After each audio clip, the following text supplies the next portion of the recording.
एक बार की बात है, महात्मा बुद्ध अपने शिष्यों के साथ घूमते हुए एक गांव में पहुंचे। उन्होंने अपने शिष्यों के साथ कुछ दिनों के लिए उस गांव में रहने का फैसला किया। गांव में यह खबर आग की तरह फैल गई कि उनके गांव में महात्मा बुद्ध आए हैं। यह सुनकर लोग बुद्ध के पास आने लगे और अपनी समस्या का समाधान पूछने लगे। महात्मा बुद्ध भी उन्हें उनकी सभी समस्याओं का समाधान बता रहे थे। इसी बीच एक ग्रामीण ने बुद्ध से कहा, हे नाथ, गांव में हम सभी कड़ी मेहनत करके अपना जीवन यापन करते हैं और ईश्वर ने हमें जो कुछ भी दिया है उसके लिए हम उनका धन्यवाद करते हैं।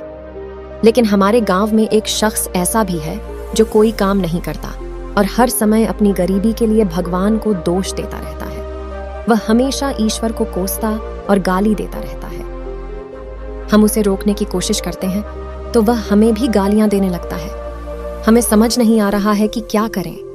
बुद्ध ने मुस्कुराते हुए कहा, आप लोग कृपया उसे मेरे पास ले आइए।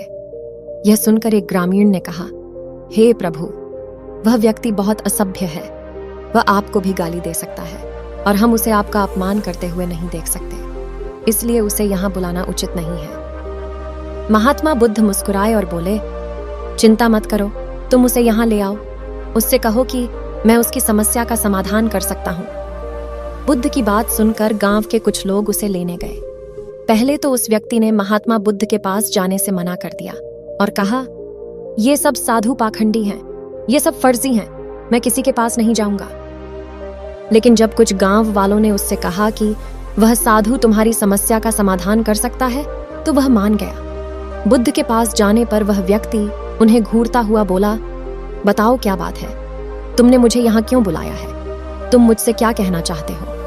क्या तुम भी चाहते हो कि मैं ईश्वर को गाली ना दूं? मुझे ईश्वर को गाली क्यों नहीं देनी चाहिए? उसने मुझे क्या दिया है? उसने मुझे यह बेकार शरीर दिया, लेकिन शरीर के लिए धन भी तो चाहिए। उसने मुझे पैसे क्यों नहीं दिए? मैं इस निकम्मी देह का क्या करूं? यदि तुम मेरी धन संबंधी समस्या का समाधान कर सकते हो तो ठीक है, नहीं तो अपना बोरा बिस्तरा उठाओ और इस गांव से निकल जाओ। मुझे पता है कि सभी साधु ढोंगी हैं। महात्मा बुद्ध नाराज होने के बजाय मुस्कुरा रहे थे। उस व्यक्ति की बात सुनकर बुद्ध ने कहा, मित्र, मैं न तो तुम्हें ईश्वर पर विश्वास करने के लिए कह रहा हूं और न ही उनकी प्रशंसा करने के लिए कह रहा हूं। मनुष्य के सुख दुख का कारण उसका अपना कर्म होता है। इसलिए किसी दूसरे को कोसने की बजाय अगर तुम मेहनत करो तो तुम्हारी पैसों की समस्या दूर हो सकती है। बुद्ध की बात सुनकर वह आदमी आग बबूला हो गया और बोला, मुझे तुम्हारे प्रवचन की जरूरत नहीं है। तुम मुझे पाखंडी लगते हो। मैं पैसे की उम्मीद में ही यहाँ आया हूँ।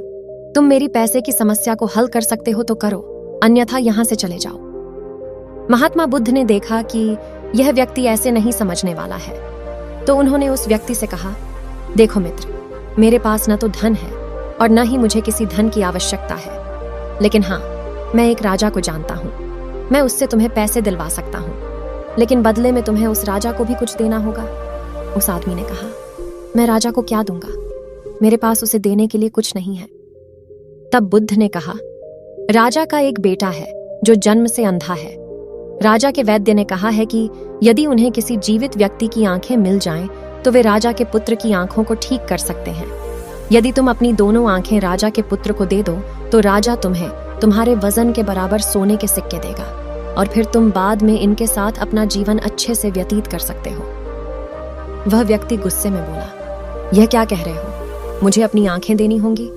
मैं अपनी आंखें किसी को क्यों दूं? मैं अपनी आंखें किसी को नहीं दूंगा, चाहे कोई मुझे कितना भी पैसा दे दे।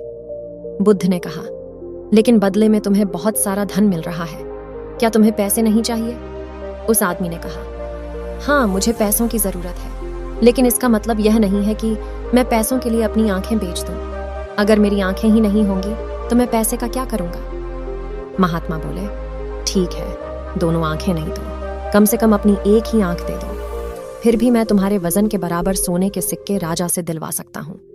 उस आदमी ने कहा, पागल हो गए हो क्या? मैं सोने के सिक्कों के बदले में अपनी एक आंख भी नहीं दूंगा। मेरी आंखें अनमोल हैं, मैं अपनी अनमोल आंख कैसे बेच सकता हूँ? बुद्ध बोले, यदि इसके बदले में तुम्हें कुछ और धन चाहिए तो बताओ, मैं तुम्हें राजा से दिलवा सकता हूँ। उस आदमी ने कहा, मेरी आंखें अनमोल हैं, मुझे पैसे की जरूरत नहीं है, मैं किसी कीमत पर अपनी आंखें नहीं बेचना चाहता। यह सुनकर बुद्ध ने कहा, मेरे प्रिय मित्र, अभी कुछ क्षण पहले तुम अपने शरीर को निकम्मा कह रहे थे, लेकिन अब तुम कह रहे हो कि तुम्हारी आंखें अनमोल हैं। तुम्हारी आंखें तुम्हारे शरीर का एक छोटा सा हिस्सा है। अगर तुम्हारी आंखें अनमोल हैं, तो तुम्हारा शरीर बेकार कैसे हो सकता है? महात्मा बुद्ध की ये बातें सुनकर उस व्यक्ति की आंखों में आंसू आ गए और वह उनके चरणों में गिर पड़ा और रोने लगा।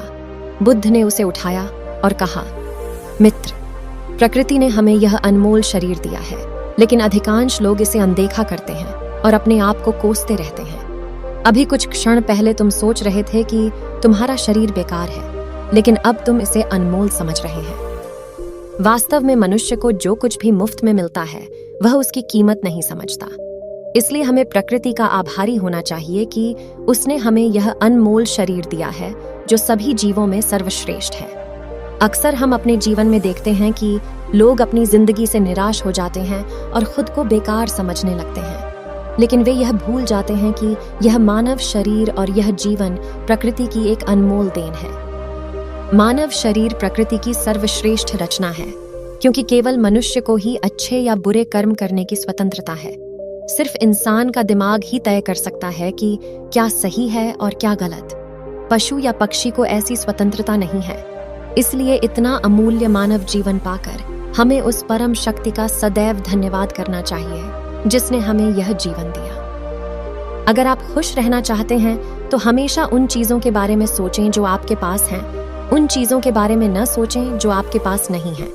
अब यह आप पर निर्भर करता है कि आप अपने आप को भाग्यशाली मानते हैं कि आपको मानव जन्म मिला है और आप खुश हैं, या आप उन चीजों पर अपना ध्यान केंद्रित करके दुखी होना चाहते हैं जो आपके पास नहीं है। फैसला आपका है। दोस्तों, कहानी को पूरा सुनने के लिए आपका बहुत बहुत धन्यवाद। अगर ये कहानी आपको अच्छी लगी हो तो वीडियो को लाइक करें और हमारे चैनल को सब्सक्राइब भी जरूर करें। धन्यवाद।